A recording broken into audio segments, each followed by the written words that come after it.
was confined to US, but with the globalization, the meltdown that has happened in 2008 have global ramifications. It has affected almost all the countries, only the extent of it varies. The domination of the elite G7 is gradually giving way to the growing influence of G20, thereby shaping a multipolar economic order. The governments are often tempted to resurrect trade barriers and advocate greater government control and ownership. The USA, which is advocating free trade for a very long time and even to some extent today, are imposing all sorts of restrictions. The Obama administration is practicing all sorts of protectionism. So that is against the policy which they purportedly followed all these days. The developed economies and their businesses are recovering from the onslaught of recession. The developing economies are recovering very fast, but the developing ones are growing with a remarkable resilience. The unprecedented economic challenges are thrown on us. As a result of that, as he said, the capitalism has sowed the seeds of its own destruction. Let us explain how. The theories of capitalism suggest that capitalists will invest to produce goods and services for their own benefit. At the same time, simultaneously as these goods are consumed, they will provide the benefit of these products to their customers. That is the view of capitalism. This will result in a win-win situation for all the participants, the capitalists, the consumers, the workers, and also for the government. It suggests that since there is free competition, many producers will enter the production space, consumers will increasingly demand better and better products, and it will result in an upward spiral of excellence, profits, and growth of the economy.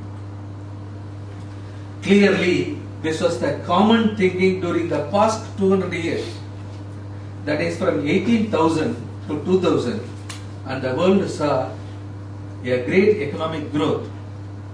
But things have deteriorated. How? The financial crisis of 2008, which originated with the subprime crisis of USA, has spread to almost all countries of the world. The recent global economic crisis is the result of risky and improper decisions taken by few. Overstretching of the financial products by financial institutions USA have caused or is the result of the subprime crisis. The financial services, housing and manufacturing were hit hard. Many large and prestigious companies in almost every sector have either already disappeared or filed bankruptcy petitions.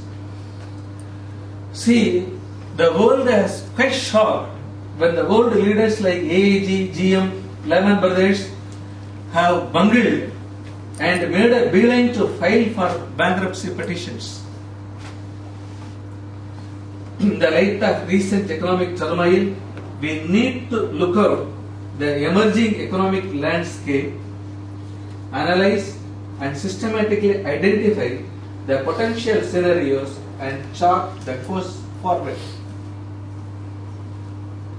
Let us examine some of the major trends, global shifts and capabilities. The Western mass-produced models are no longer successful in all countries. Models that work locally need to be recognized, linked and incorporated. The new economic powerhouses have to integrate the other economies into their operations through strategic sourcing. This will reduce costs due to lower cost structure in other economies. For example, USA-based IT companies are establishing their offices in India. It also provides an unusual insights into innovative approaches used in other economies. For example, the General Electric Company with the global operations in different industries is quite good at this. The General Electric is having their office in India, and the US General Electric GE is competing with Indian GE. When companies set up sourcing operations in other countries, they gain better understanding of the markets, the local markets. What is required is local participation, local management and local teams. For example, the leading Chinese telecom equipment manufacturer, Huawei Technologies, have launched an aggressive Indianization drive. The two companies are replacing Chinese nationals with Indians on their board of directors. This is for the purpose of giving a local touch. The company should always leverage locally successful products to market them globally. The global imbalance. What is the reason for this? The sophistication that was enjoyed by the developed nations are no longer available to them alone. Even small countries, they can make use of this. Declining pervasiveness of technology, tariff reduction by governments, etc., have all contributed for the cost of almost every technology and its components, such as telecom, computers, internal combustion engines, and sophisticated electronics, are dropping rapidly. There is cost reduction. The increasingly interconnected world, we are talking about not different nations. It's a global village. The world is a global village. Low-cost computers and internet technologies allow everyone on the planet to connect to the world of information production and consumption for the business and also leisure. The demand of improved lifestyle everywhere with a global television coverage. At present, we are having a knowledge or information of what is happening around the world because of the television coverage. And as a result of that, there is a demand for enhanced quality of life by way of better education, medicine, food and technologies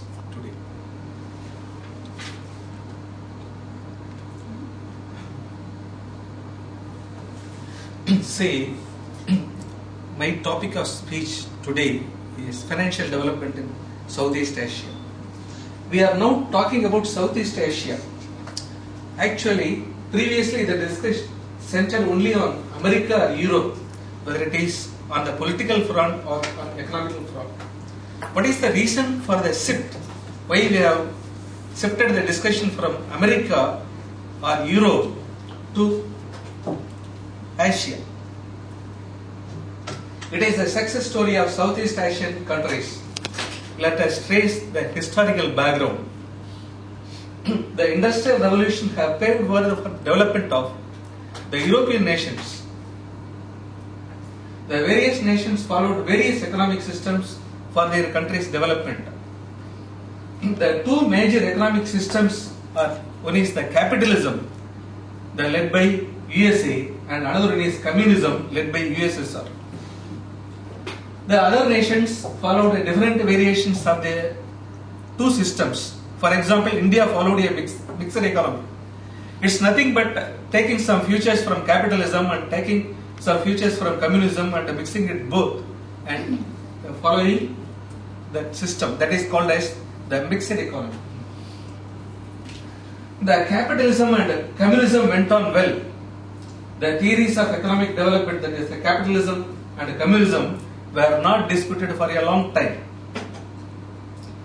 But certain developments that they have made the collapse of both these systems. The communism was a failure with the collapse of USSR. And capitalism was also failure at the time of international oil crisis. The balance of payment of USA was adverse against Japan. America, which advocated the free trade, a delegation from American government went to Japan and requested Japan to curtail their exports to USA in order to avoid further adverse situation in the balance of payment. This is against the basic principle of capitalism, that is free trade. At that time, all the countries were classified either as these two, the developed nations and underdeveloped nations. How nations are classified? What are the characteristics of underdevelopment? If a nation possesses most of these characteristics, they are called as underdeveloped nations. Number one is excessive population. Number two, the dependence on agriculture. The masses of the country depends upon agriculture for their livelihood. Then low level of employment. It's plagued by unemployment, disguised unemployment and underemployment, and low reservoir of natural resources. Then adverse balance of payment and balance of trade situations. Then heavy borrowing from other countries. That means they have to make a heavy interest payment. Then dependency on foreign aids. Without the help from foreign countries, those underdeveloped countries cannot survive. As a result, there will be a lot of interference from other countries and also the World Bank and IMF. Then existence of vicious circle of poverty. The inflation will be the normal future in an underdeveloped economy. Then budgetary deficit and deficit financing by the government. Then unplanned economy. Low level of industrialization. If a country possessed some or most of these characteristics, then it is called as an underdeveloped country. By applying the above criteria, since India and China possessed most of those characteristics, they were called as underdeveloped nations. But the unexpected has happened. Things have changed. China and India, which were considered underdeveloped countries so far, have started to make remarkable economic progress. The excessive population which China and India possessed were considered as a curse earlier, but now it is a blessing. China was able to harness its large population base for a lower labor cost. Actually, the population is utilized by the China, the excessive population is utilized by China to make the cost of production cheap. The labor cost is very cheap. As a result of that, we are having lot of products manufactured in China which is flooding the entire world. And India used its low cost English speaking trained youth in knowledge industries, particularly the IT. India is making an impact in the IT field. The poor nations with large populations, once considered doomed, have changed the equilibrium between developed and underdeveloped nations. China has demonstrated unmatched manufacturing process, and India has remarkably excelled in knowledge-based industries. How these two Asian giants achieved this feat? China and India have built up their core infrastructure themselves through their own savings. In addition, these countries have vast, younger and highly trained populations. This population provides a twofold advantage. The excessive population is giving a twofold advantage. Number one, they act as a labor. For producing cheap labor, the excessive population is used, and at the same time, the excessive population is acting as a consumers. This further accelerates the growth of the economy. As a result of the development of these two Asian giants, China and India, the economic power slowly moved from west to east. Originally, any discussion, whether it is political or economical, have centered only around the Europe and America, but now it is centered around Asia. Once upon a time, the G7 countries led by USA was considered dominant. But after World War II, the US economy grew rapidly and accounted for 1/3 of the gross world product. The share of G7 in the gross world product is 90%. All these countries, USA, Canada, UK, France, Germany, Italy and Japan put together. As a result of the growth of China and India, the share of G7 nations is diminishing. Originally, they have controlled 90% of the world gross product. As a result of that, we recently started to talk about E7, the emerging markets, which are rapidly growing, such as China, India, Russia, Indonesia, Brazil, Argentina and Mexico. A mention is to be made about the development of some other countries, such as Switzerland, South Korea and other Asian tigers, including Malaysia, Singapore, Thailand and Taiwan. Both the Chinese and Indian economies are projected to surpass the US economy on a purchasing power parity basis by around 2020 and 2045. What is the reason behind this change? Let us explore the reasons. Once upon a time, the G7 closely guarded the entry of free trade participants. Now it is compelled to embrace the new world order where there are as many as 20 to 30 major economic players. It's not confined to G7. The world is no longer subservient to G7, which has historically controlled the technology and the capital. Today, the technologically connected and economically integrated world is creating a totally different environment for nations and also for companies. The resources can be sourced from anywhere, and goods and services can be produced, delivered and consumed anywhere. Labor resources in our country, whereby we as a developed country, we cannot survive without the foreign workers. Whereas we look at the world, the developed countries are short of workers. What actually is the scenario? What happens in Malaysia? People thought that to call a country as underdeveloped, they felt awkward.